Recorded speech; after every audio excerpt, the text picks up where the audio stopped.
Hey everyone, welcome back to Disciple Dojo, and this time we're going to be looking at how I personally use Accordance Bible software. Now, I was a BibleWorks user for 20 years, pretty much, like from early BibleWorks, like in the late 90s, all the way until BibleWorks got discontinued. And it really bummed me out because I loved BibleWorks. BibleWorks was a fantastic program. Unfortunately, BibleWorks was not good at remaining in business. I'm hoping someone will buy up, reissue, put out a great app, and that BibleWorks will be resurrected from the dead. I mean, we're Christians. We believe in resurrection. So come on, some rich benefactor. But until that happens, I've got to find other Bible study software. Now, if you saw the video review where I looked at how I use Logos, that is one option. And a lot of people are team Logos all the way. And while I like using Logos for a number of things, particularly for the reference works, when it comes to ease of use in terms of the original languages, the Greek and the Hebrew, Logos is a little bit clunky for me. And Accordance actually is closer to what BibleWorks was. So close, in fact, that Accordance put out a BibleWorks crossover package. So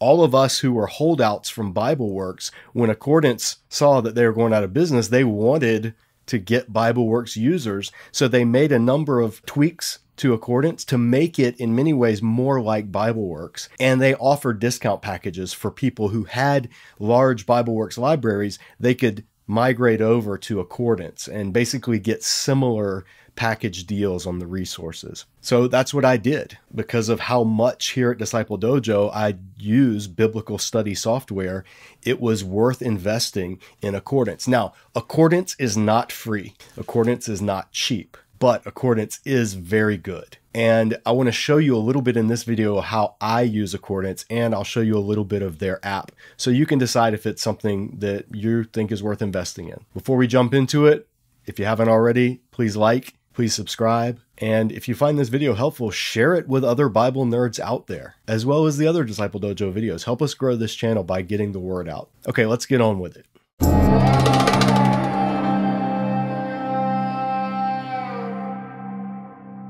So I'm going to come over here to my MacBook and I am going to open Accordance.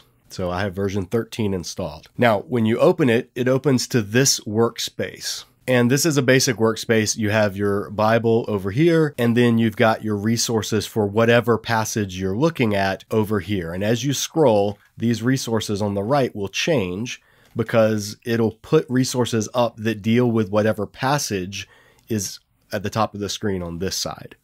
Now, this is not going to be a technical review of Accordance because I'm a brand new Accordance user in so many ways. Like with Logos, I don't use it near to its capacity. I just use it for what I need. So that's what I'm going to show you guys. There are tons of how to use Accordance and Accordance tutorial videos out there. I've spent about a month when the quarantine first started diving into all of those when I updated and made the switch. And I watched hours and hours of those videos, and some of them were very helpful. Some of them not quite as helpful, but there's good power users out there who can pretty much tell you how to do anything in Accordance. The thing that I like about Accordance is workspaces. You can have different workspaces and it'll basically keep them open. Now, Logos has this, but you could, from what I know, you could only have one workspace open at a time. But with Accordance, you can have multiple workspaces. So I'm going to show you, here's my Dojo Teaching Display workspace. So I click on that and it opens it up. So when I'm teaching on camera here, I need obviously the Hebrew font big. I'll even make this bigger. Let's see, there we go. So people can see it on the screen because I have a pretty large monitor here. So I make the font big so it's readable. And then the English right here, and these scroll together. I just have right now my Hebrew Bible opened and I've got it set up with some basic interlinear. You can have it show all of these different interlinear options. You can have parallel versions open. Right now I have the Hebrew and I have the English. This is the NIV 2011 with the GK numbers. I can add a parallel if I want to say, okay, what does the Septuagint say on this passage if I'm in the Old Testament? So I can come over here and I can go to text and I scroll all the way down to Greek Bibles. And then I come over here and I can open the Septuagint in the Greek New Testament. So click on that. And now, of course, let me make it bigger so you guys can see it. So now here is the text of the Septuagint. And since it's a keyword, that's what this GK numbers is, or others have Strong's numbers, it keys the words across the translation. So you can see the first, we're in Leviticus 1. So Vayikra, this first word, it gives you its lexical gloss underneath it, but then it shows you in the NIV that it's translated as the Lord called. And the Septuagint translates it as Kai Anakalesen. I don't know how that pronunciation, how good that was. Greek people, go easy on me. I'm an Old Testament guy. So this is pretty helpful for teaching.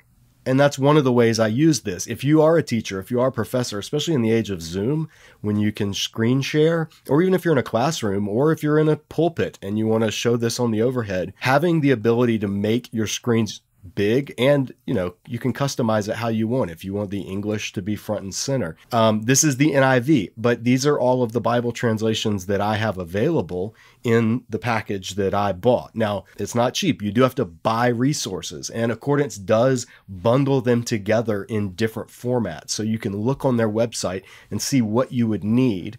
But you can always add resources to your Accordance library, just like with Logos. So let's say I wanted to do the Net Bible instead of the NIV. So I open it up, and there is the Net Bible. Make it bigger. And because it is also a keyed translation, it will work with the other keyed translations and show you what is being translated as what. So very helpful if you're a teacher. Let me show you another workspace. I have a BibleWorks approximation workspace. So BibleWorks Approx.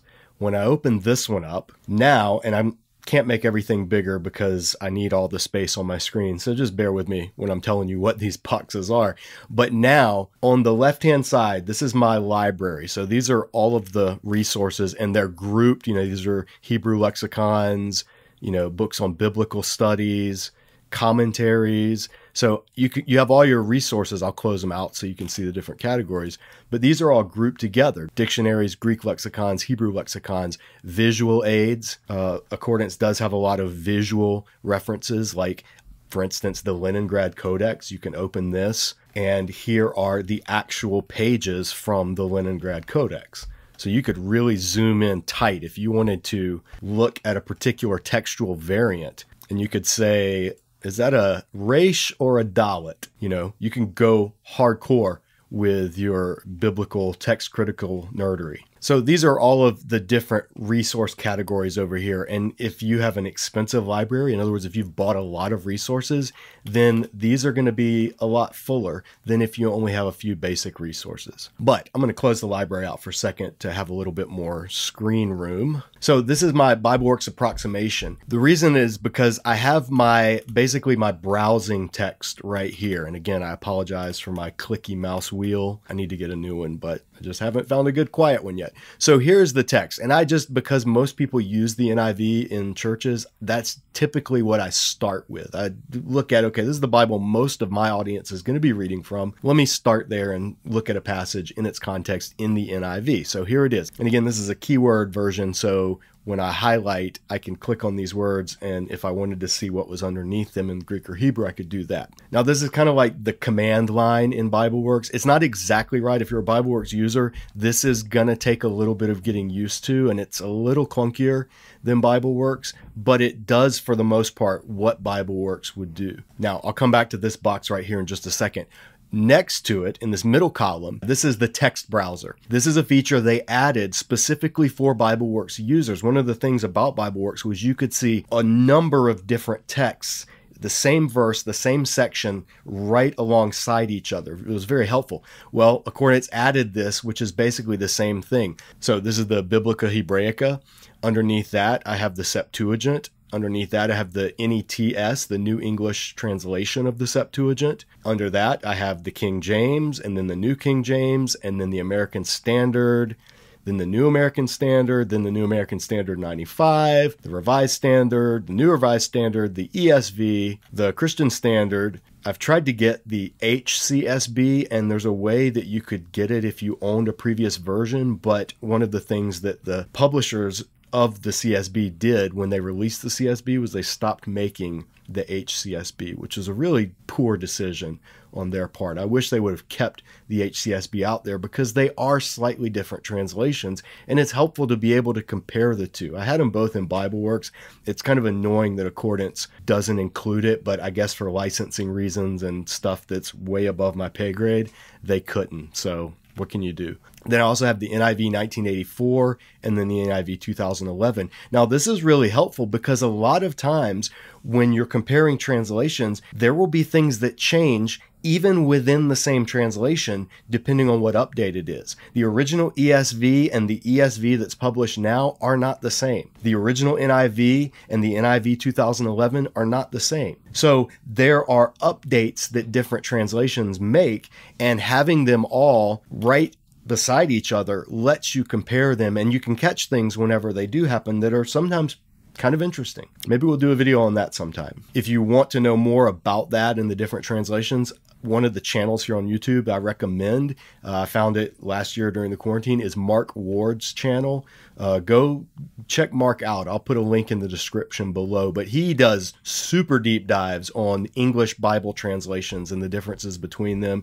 And he has a whole series of videos, and he's a fellow Ginger. So go show him some love. Then in this far column over here, sometimes instead of just having one verse at a time, and this scrolls together, right? So right now it's on Ezra because this is on Ezra. If I scroll this, these in the middle scroll with it, which is nice, but you're only seeing one verse at a time. Now you can change this to where it shows 2 verses. You can change it to show up to 9 verses. And so you can get whole sections.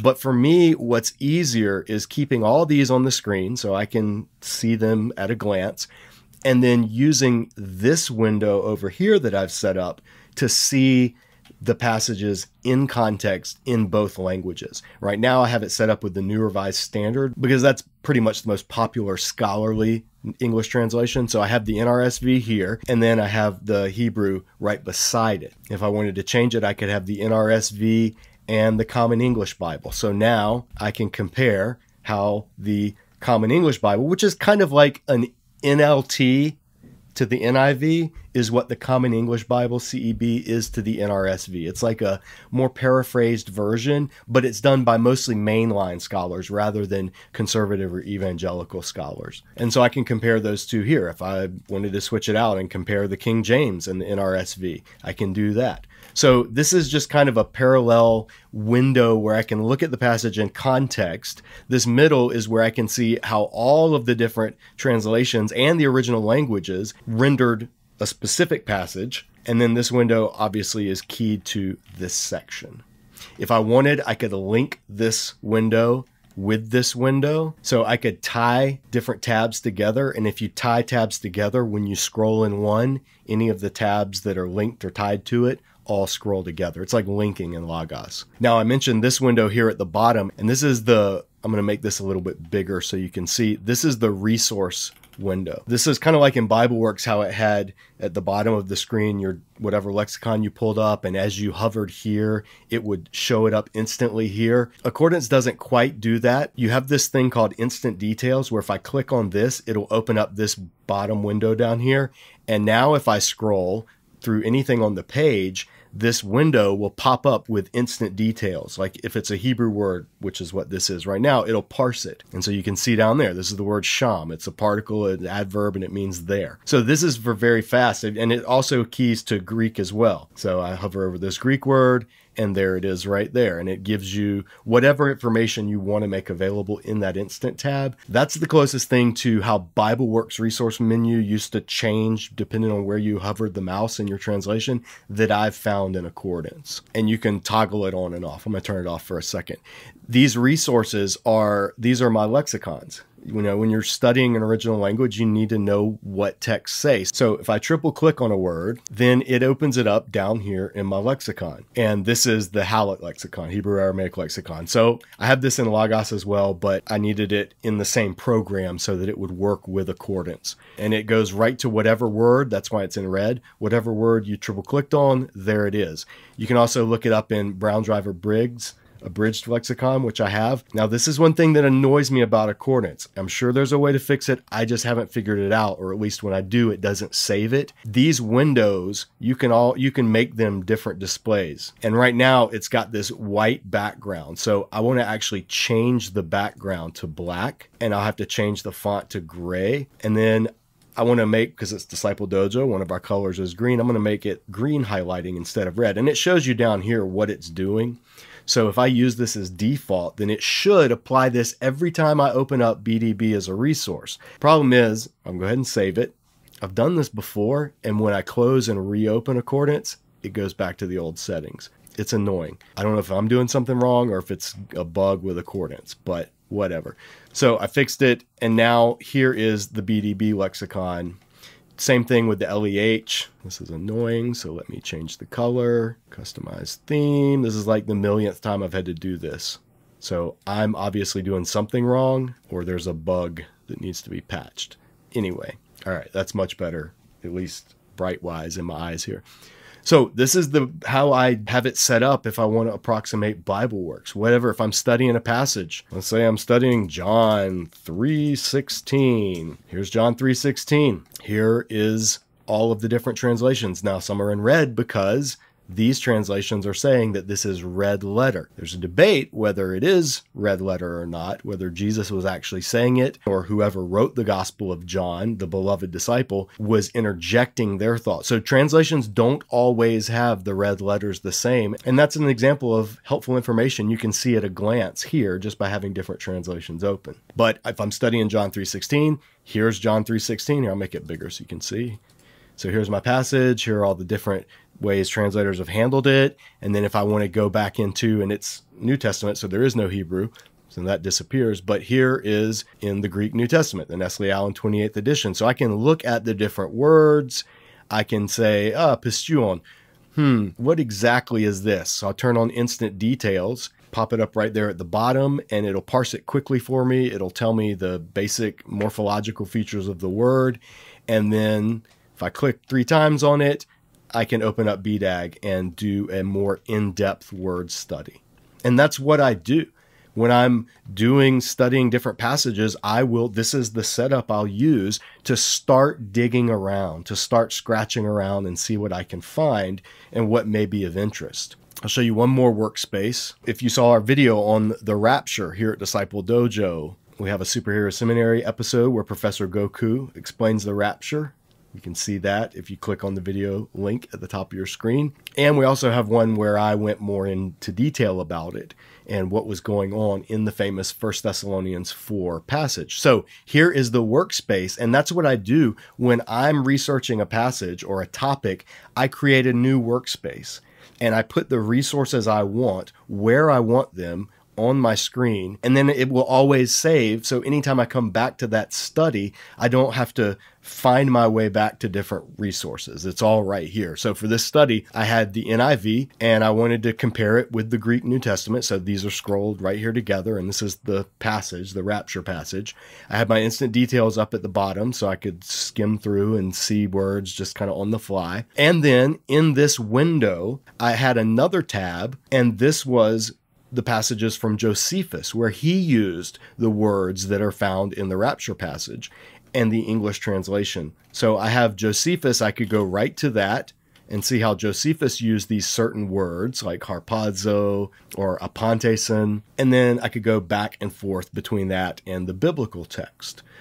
Over here at the top of the screen on the right, these were my lexicons and word studies. So I had my Theological Dictionary of the New Testament, or Little Kittle, and I had it open to harpazo. And so I could look at it and read this article about the term in Kittle. I had the Liddell Scott lexicon. I had the lexicon of the Septuagint, LEH, and then I had BDAG for the New Testament. So having all of these lexicons, I mean, if this were at a desk, it would be like stacks of books that I would have to move and then flip this page and that. These, it's like all my lexicons are stacked in one window on the screen. It's really nice. Then at the bottom, I had my text browser. And in the text browser, I had biblical texts in this tab.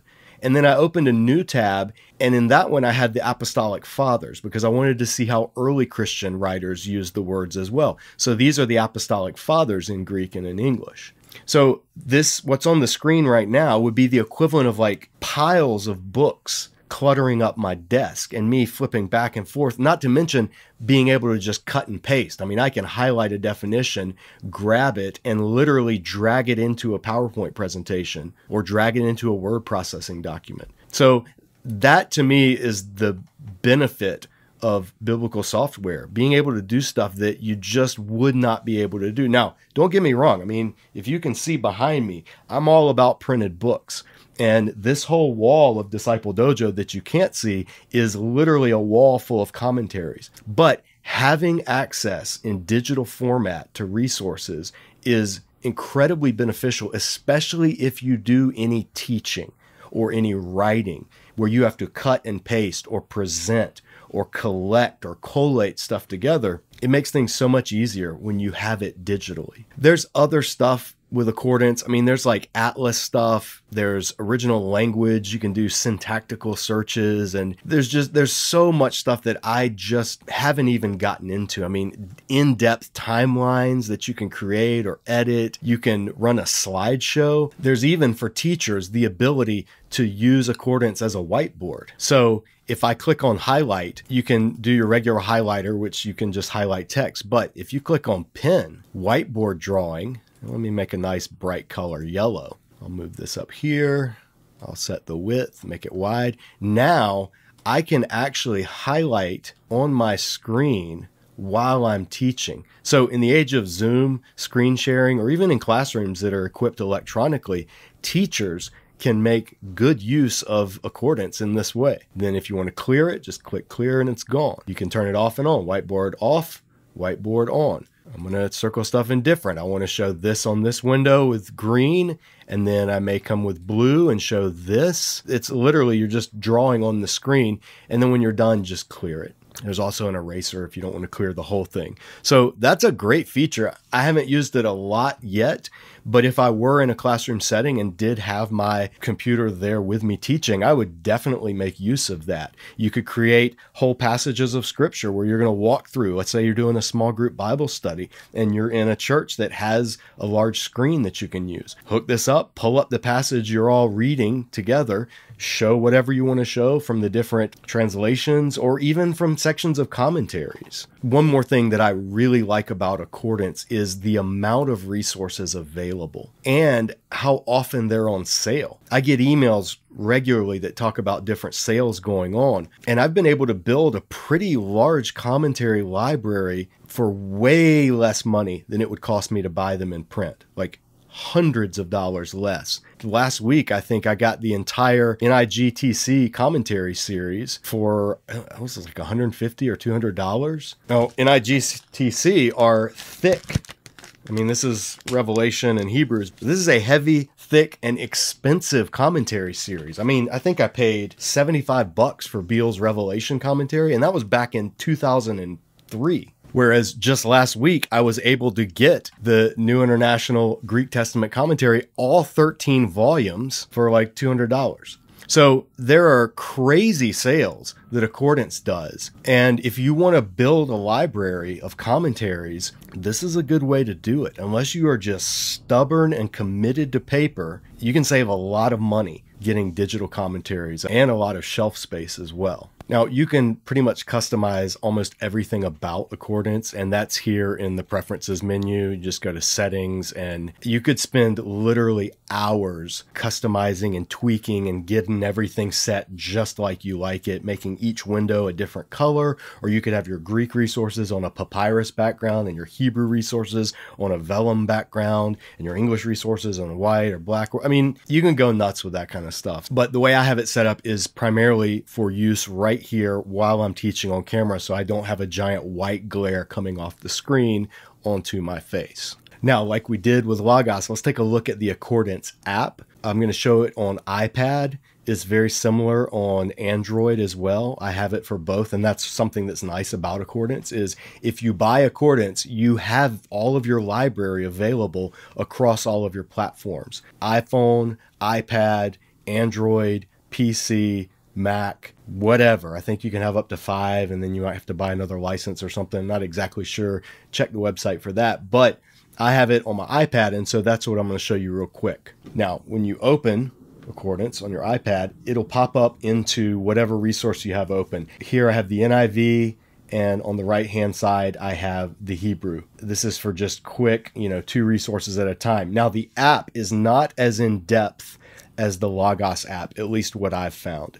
In other words, it's not as user-friendly as the Logos app, and it doesn't have as much stuff that you can do all at the same time like you could on the Logos app, or at least I don't know how to yet. That's a huge disclaimer that I want to put up here. There may be Accordance power nerds out there that are looking at me going, you're not even doing a tenth of what you could do on the app.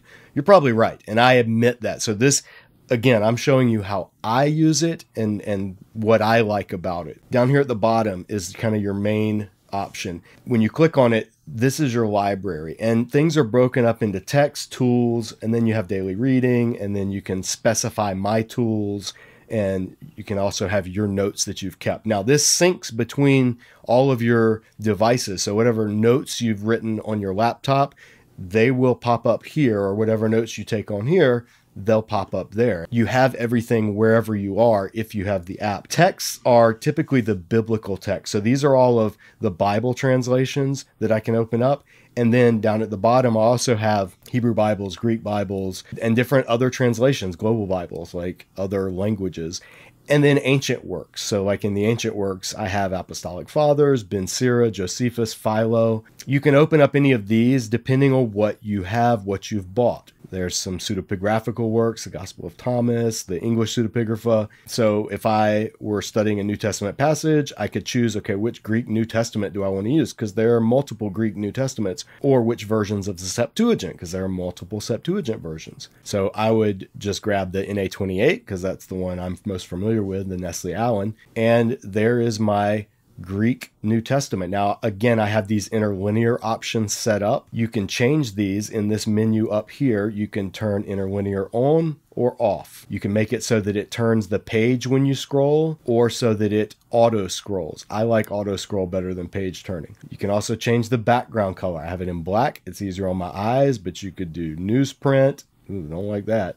Go back to black. And then lastly, you have a number of options of which font you would like to use, as well as what color you would like the text to show up on your screen. So you can play with that. You can make it bigger, you can make it smaller. So if I were reading, I would have it smaller. If I were mirroring my screen and using my iPad to teach on an overhead, I would have it bigger. And then when I open up my tools, these are all of the tools that are available. And you can do a lot of what you can do on the desktop, on the iPad, but not everything, and not all at the same time, like on the desktop where you have all the different windows. But this is what I use my app version for my iPad, is having access to all of the dictionaries and commentaries. So there was a big sale on the Anchor Bible Dictionary recently, which is a pretty standard, expensive, and well-regarded Bible dictionary. I mean, it's like multiple volumes, so it would take up a chunk of room on your shelf.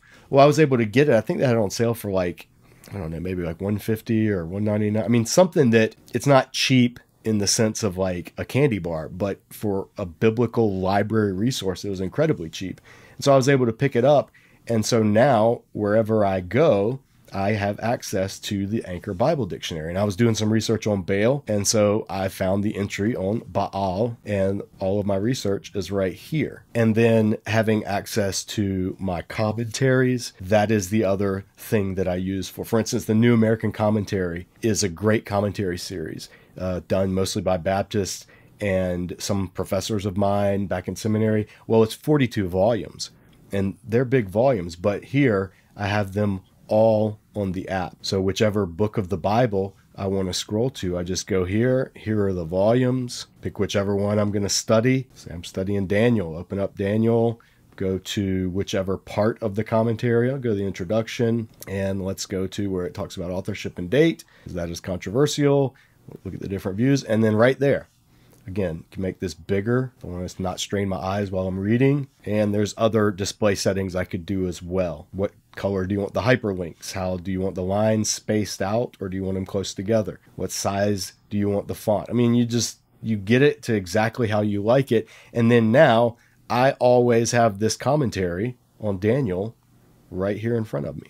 So you can take this to church if you're doing a small group study or Sunday school class and you have your iPad or your phone. You have a library at your fingertips. Now, I will say this. Accordance could do a better job with their app of making it a little more responsive. I use the Kindle app a lot, and highlighting in the Kindle app is so easy. Highlighting on the Accordance app, not quite as easy. Like for instance, the highlighting color options you get aren't always easy to read the text under. The ability to highlight quickly with one finger press on the go, it's a little clunky in the app. That's my big critique of the app. But given what all else Accordance can do, I know that that's probably not at the top of their list. They're not trying to be Kindle, basically. Like Kindle's the easiest thing in the world to highlight on. I love reading through my Kindle and just with your finger, whole thing highlighted. So that's a minor little nitpicky critique, but worth mentioning in the off chance that somebody from Accordance app department sees this and is looking for something that they could fix. There you go. So that's how I use Accordance. Like I said at the beginning, it's not cheap.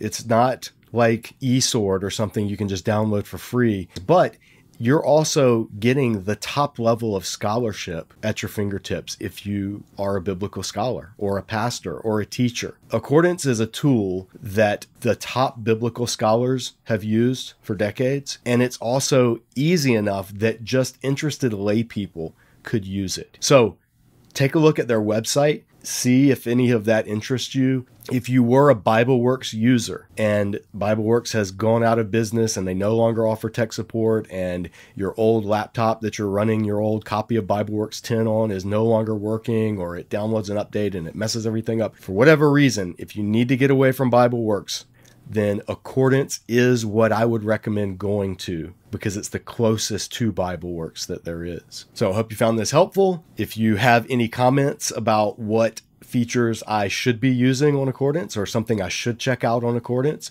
feel free to leave it in the comments section below. Tell me how you use Accordance. Those of you out there that are in the world of teaching or biblical scholarship, how do you use Accordance? Like nuts and bolts wise, how do you use it? Not what can it do, but what do you use it to do? That's what I'd be interested to hear. Okay, that's it. This video is long enough. Thanks for watching. Those are my thoughts. I'd love to hear yours. Share them in the comments below, and we'll see you next time back here at Disciple Dojo.